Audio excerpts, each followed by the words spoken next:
అందరికీ నమస్కారం. Why not 175? Why not Kuppam? Kuppam మాత్రం ఎందుకు గెలవకూడదు అని మాట్లాడాడు జగన్మోహన్ రెడ్డి. ఆంధ్రప్రదేశ్ రాష్ట్ర ముఖ్యమంత్రి స్థానంలో కూర్చొని 5 సంవత్సరాల పాటు రాష్ట్రాన్ని పరిపాలిస్తూ ఎక్కిన ప్రతి వేదిక మీద ప్రతి సభలో ఆయన చెప్పిన మాట వై నాట్ 175?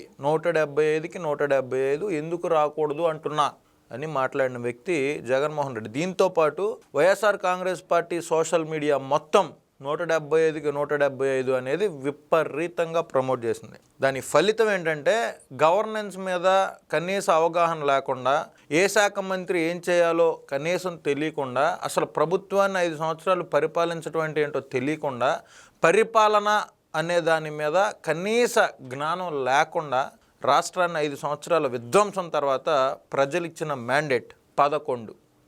151లో 5 తీసేసి 11 ఇచ్చారు, ప్రతిపక్ష హోదా కూడా లేకుండా 175లో. ఓకే, వైనాట్ కుప్పం అన్న జగన్మోహన్ రెడ్డి ఇప్పుడు ఆయన సొంత జిల్లా కడప జిల్లా, ఆయన సొంత నియోజకవర్గం పులివెందుల నియోజకవర్గం, ఆయన సొంత మండలం పులివెందుల మండలంలో జడ్పీటీసీ ఎన్నికలలో అలా వైఎస్ఆర్ కాంగ్రెస్ పార్టీ అభ్యర్థిని నిలబెట్టుకొని గెలిపించుకోవాలి అనే పరిస్థితికి దిగజారిపోయాడు. ఇక్కడ కానీ గెలవకపోతే మన పరిస్థితి ఏంటి, మన మీద విశ్వాసం ఉంటుందా, క్యాడర్లో ఉండదా అనే పరిస్థితికి జగన్మోహన్ రెడ్డి దిగజారిపోయాడు. అందుకే అధికారం ఉంది కదా అని చెప్పి విపరీతంగా రెచ్చిపోకూడదు. ఇప్పుడు 1995 నుంచి జరిగిన 5 ఎన్నికలలో ఇప్పటి వరకు పులివెందుల జడ్పీటీసీ స్థానంలో ఎన్నికలు జరగలేదు. ప్రతిసారి ఏకగ్రీవమే. 10,400 ఓట్లున్న పులివెందుల జడ్పీటీసీ ఎన్నికల్లో ప్రతిసారి ఏకగ్రీవం ఎందుకయింది అంటే బెదిరించి చేశారా, భయపెట్టారా, లేకపోతే ఎదురుగా నామినేషన్ వేస్తే వైఎస్ కుటుంబానికి ఎదురుగా మనల్ని బతకనివ్వరు అని భయపడ్డారా జనాలు అనేది తెలియదు. కానీ తీసి పక్కన పెడితే 5 ఎలక్షన్ల తర్వాత అంటే దాదాపుగా 30 సంవత్సరాల తర్వాత, 30 కూడా కాదు, 1995 నుంచి ఇప్పటి వరకు జరగాలంటే దాదాపుగా 30 సంవత్సరాలు.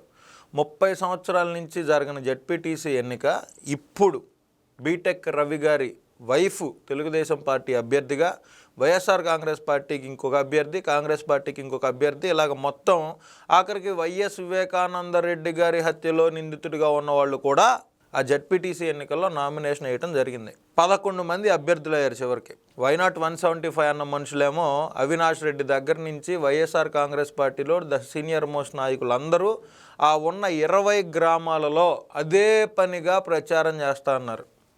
శాంతి కోసం ర్యాలీ చేశారు మొన్న అవినాష్ రెడ్డి వాళ్ళు. మీరు ఇది చాలా కామెడీ కనిపించవచ్చు మీకు, కానీ సీరియస్గా అవినాష్ రెడ్డి వాళ్ళు శాంతి కోసం పులివెందులలో శాంతి కావాలని ర్యాలీ చేశారు. బీటెక్ రవి అనుకోయేమో పులివెందులలో కూడా రాజకీయాలు మారాలి, ఎప్పుడు ఏకగ్రీవం ఉండకూడదు, మీకు ఓటు వేసే హక్కు ఉంది, మేమున్నాం, నిలబడ్డాం, మేము మీకు ఈ పని చేస్తున్నాం, పులివెందుల్ని మరింత అభివృద్ధి చేసుకుందాం అని చెప్పి ఇంటింటికి వెళ్ళి వాళ్ళు కూడా తెలుగుదేశం పార్టీ వాళ్ళు కూడా, మినిస్టర్లు, లోకల్లో ఉన్న ఎమ్మెల్యేలు, అక్కడున్న బీటెక్ రవి వాళ్ళ వైఫ్ విపరీతంగా ప్రచారం చేస్తున్నారు. ఆ 10,400 ఓట్లలో ప్రస్తుతానికి ఒక 8,500 ఓట్లు దాదాపుగా ఫిక్స్ అయిపోయినాయి. ఈ ఫిక్స్ అయిన 8,000 ఓట్లలో వైఎస్ఆర్ కాంగ్రెస్ పార్టీయే కొంచెం ఆధిక్యంలో కనపడుతుంది. కానీ న్యూట్రల్గా ఉన్న 2,000 ఓట్లు ఉన్నాయి. అవి ఎటు వెళ్తాయి, ఎవరు గెలుస్తారు అనేదైతే తీవ్రమైన ఉత్కంఠ రేపుతున్న విషయం.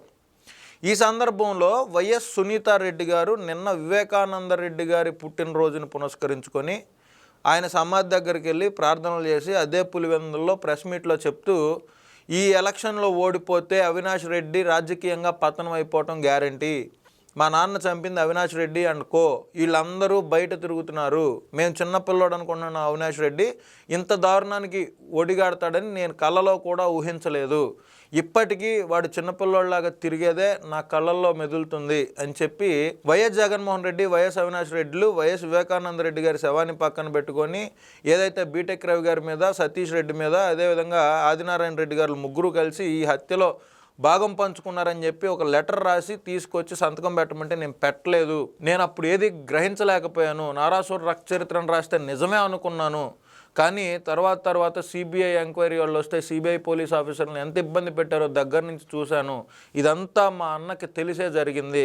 ఆఖరికి వైఎస్ వివేకానంద రెడ్డి గారి అంతిమయాత్ర లాంగెస్ట్ రూట్ ప్లాన్ చేయండి అని చెప్తే నేను will go by the shortest route అని చెప్పి జగన్మోహన్ రెడ్డి గారే చెప్పారు. ఇదంతా ఇప్పుడు ఒకసారి రివర్స్ ఇంజనీరింగ్ చేస్తే అసలు నేను ఇలాంటి వాళ్ళని నమ్మింది అని ఆవిడ వాళ్ళ నాన్న యొక్క గుర్తుల్ని ఆ టైంలో జరిగిన ప్రతి విషయాన్ని పర్టికులర్గా మీడియా ముందు మాట్లాడుతూ అవినాష్ రెడ్డి అనే వ్యక్తినే టార్గెట్గా అవినాష్ రెడ్డి వల్లే ఈ జెడ్పీటీసీ ఓడిపోబోతుంది, అవినాష్ రెడ్డి చేసిన చేష్టాల వల్లే కూటమి ప్రభుత్వం ఇక్కడ గెలవబోతుంది అన్నట్లుగా ఆవిడ హింట్స్ ఇవ్వడం జరిగింది.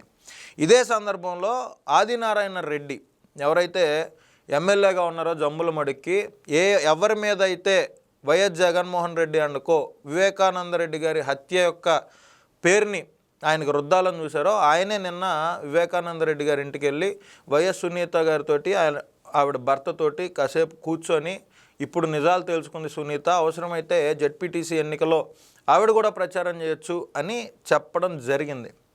ఈ పరిణామాలన్నీ చూసిన తర్వాత పులివెందుల జెడ్పీటీసీకి సంబంధించిన పులివెందుల మండలంలో ఉన్న 20 గ్రామాల్లో 7 రెవెన్యూ గ్రామాలు 13 నాన్ రెవెన్యూ గ్రామాలు ఉన్నాయి.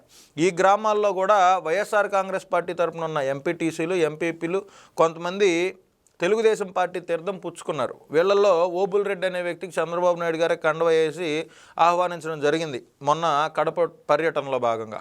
చంద్రబాబు నాయుడు గారు ఈ ఎలక్షన్ బాగా సీరియస్గా తీసుకున్నారు. జగన్మోహన్ రెడ్డి కూడా ఆయన బెంగళూరులో ఉండే ఇక్కడ అవినాష్ రెడ్డి ఇంకా వైఎస్ఆర్సీపీకి సంబంధించిన కొంతమంది నాయకులతోటి అవతల కదలికలు ఏంటి, అసలు వాళ్ళు ఏం చేస్తున్నారు, ఎక్కడ క్యాంపెయిన్ చేస్తున్నారు, మీరు ఎక్కడ ఏం క్యాంపెయిన్ చేస్తున్నారు అని చెప్పి ఆయన కూడా దీన్ని చాలా సీరియస్గా తీసుకున్నాడు. ఎందుకంటే సొంత మండలంలో ఓడిపోతే పరువు పోయిద్దని జగన్మోహన్ రెడ్డికి కూడా తెలుసు కాబట్టి. సో ఇది ఆ జెడ్పీటీసీ ఎన్నికల్లో జరుగుతున్నటువంటి పులివెందులకు సంబంధించిన పూర్తి అప్డేట్. 12వ తారీఖు ఎలక్షన్ ఉంది. ఈ లోపు ఇంకా ఎవరెవరు తెలుగుదేశం పార్టీలో చేరతారో గవర్నమెంట్ అండ చూసుకొని బీటెక్ రవి గారు అండ చూసుకొని ఆయన అండగా ఉంటారని ఏం హామీలు ఇస్తాడో, ఎంతమంది జాయిన్ అవుతారో, ఈ 2000 ఓట్లు ఏదైతే ఉన్నాయో ఆ న్యూట్రల్ని ఎవరైతే ఎక్కువ ఆకర్షిస్తారో దాన్ని బట్టి ఈ పులివెందుల రిజల్ట్ ఉండబోతుంది అనే విషయాన్ని మీకు తెలియజేస్తున్నా. మీ అమూల్యమైన సలహాలు సూచనలు ఉంటే కామెంట్ రూపంలో తెలియజేయాలని మనస్ఫూర్తిగా తెలియజేసుకుంటూ నమస్కారం.